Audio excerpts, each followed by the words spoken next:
Fill वक्त समय हो चला है आज के समाचार पत्रों की सुर्खियों को जानने का। तो आइए चलते हैं सुप्रभात न्यूज डेस्क पर। Over to news desk.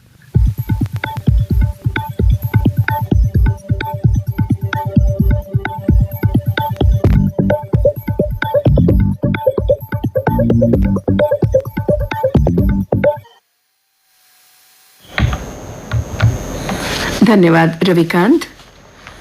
समाचार पत्रों की सुर्खियों से पहले हम अपने श्रोताओं को बताना चाहेंगे, नवनिर्वाचित श्रीमती द्रौपदी मुर्मू को आज भारत की 15वीं राष्ट्रपति के तौर पर संसद के केंद्रीय कक्ष में आयोजित एक समारोह में शपथ दिलाई जाएगी। इस समारोह का सीधा प्रसारण श्रोताओं हम आपके लिए प्रातः 9:40 से आकाशवाणी दिल्ली से रिले करेंगे। और अब चलते हैं समाचार पत्रों की ओर। रक्षा मंत्री राजनाथ सिंह के जम्मू दौरे को लेकर आज ज्यादातर समाचार पत्रों ने इसे अपनी पहली बड़ी सुर्खी बनाई है। जम्मू में रक्षा मंत्री ने कहा, पाकिस्तान ऑक्युपाइड जम्मू कश्मीर भारत का हिस्सा था, आगे भी रहेगा, हम इसे नहीं भूल सकते। आगे उन्होंने कहा, मैं नेहरू की आलोचना नहीं कर सकता, किसी प्रधानमंत्री की नीति खराब हो सकती है परंतु नीयत नहीं। उन्होंने संयुक्त थिएटर कमांड का ऐलान करते हुए कहा, थल सेना, नौसेना और वायुसेना के बीच समन्वय होना जरूरी है।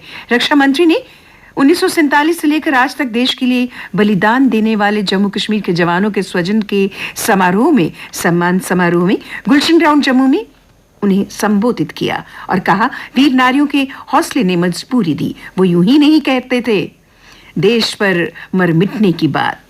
जम्मू कश्मीर पीपल्स फोरम की ओर से आयोजित समारोह में बलिदानियों के स्वजनों के साथ खड़ा हुआ पूरा देश। करगिल विजय दिवस के उपलक्ष्य में हुए कार्यक्रम में रक्षा मंत्री ने आगे पाकिस्तान को 2 टूक संदेश देते हुए कहा, जब बाबा अमरनाथ हमारे साथ हैं तो मां शारदा की पीठ एलओसी को उस पार क्यों। एक अन्य हिंदी समाचार पत्र की सुर्खी, पूर्वी लद्दाख में चीन की उकसावे वाली कोशिशें जारी। लाइन ऑफ कंट्रोल के करीब उड़ान भर रहे चीनी फाइटर जेट। एक रिपोर्ट के मुताबिक कोर कमांडर स्तर की बातचीत जारी रहने के बावजूद चीनी लड़ाकू विमान पूर्वी लद्दाख में भारतीय सुरक्षा बलों को भड़काने की कोशिश कर रहा है। भाजपा कार्यकर्ताओं की बैठक में उन्होंने कहा कि जम्मू कश्मीर यूनियन टेरिटरी में विधानसभा चुनाव कभी भी कराए जा सकते हैं। इसी संबंध में बीजेपी नेताओं ने कई मुद्दों पर रक्षा मंत्री से बातचीत भी की। कई पत्रों में छपा प्रमुखता से समाचार, भारत रचेगा इतिहास, नवनिर्वाचित राष्ट्रपति द्रौपदी मुर्मू आज देश के सर्वोच्च संवैधानिक पद की शपथ लेंगी। मुर्मू देश की पहली आदिवासी और दूसरी महिला राष्ट्रपति होने के साथ आजाद भारत में पैदा होने वाली देश की पहली राष्ट्रपति होंगी।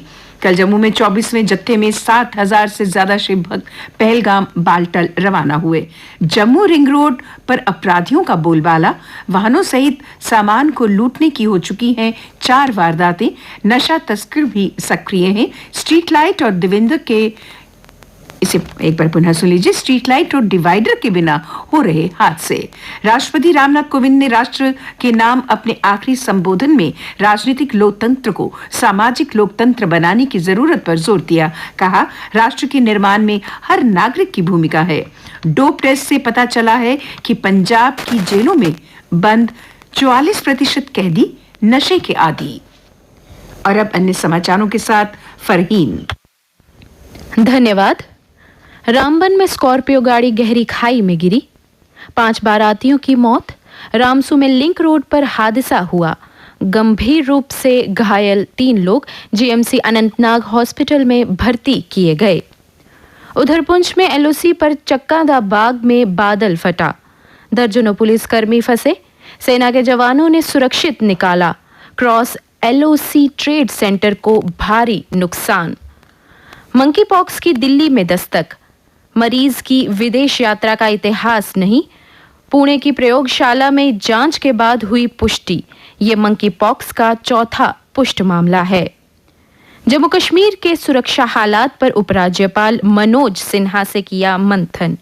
उत्तरी कमान प्रमुख लेफ्टिनेंट जनरल उपेंद्र द्विवेदी व 15 कोर के जीओसी मिले उपराज्यपाल से।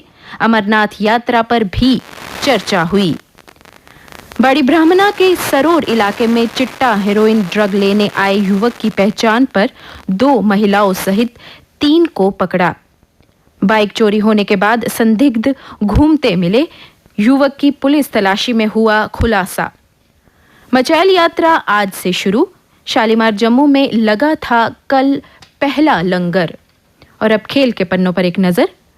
कल भारत ने दूसरे एक दिवसीय अंतर्राष्ट्रीय मैच में वेस्टइंडीज को 2 विकेट से हराकर अजय बढ़त हासिल की। नीरज के भाले में चांदी की चमक, पट्टी बांधी और उतर पड़े मैदान में। चोपड़ा ने विश्व एथलेटिक्स चैंपियनशिप में रजत जीतकर रचा इतिहास। रोहित यादव 10वें स्थान पर रहे। शाई होप के शतक से वेस्टइंडीज 300 पार। दूसरे वनडे में मेजबान ने बनाए 6 विकेट पर 311 रन। कप्तान पुरन का अर्धशतक। और अब मौसम। समाचार पत्रों के अनुसार आज बारिश होने की संभावना है। कल दिन का अधिकतम तापमान 33.4 डिग्री सेल्सियस और रात का न्यूनतम तापमान 25.5 डिग्री सेल्सियस रिकॉर्ड किया गया। आज सूर्यास्त 7:34 पर और कल यानी मंगलवार को सूर्योदय 5:40 पर होगा।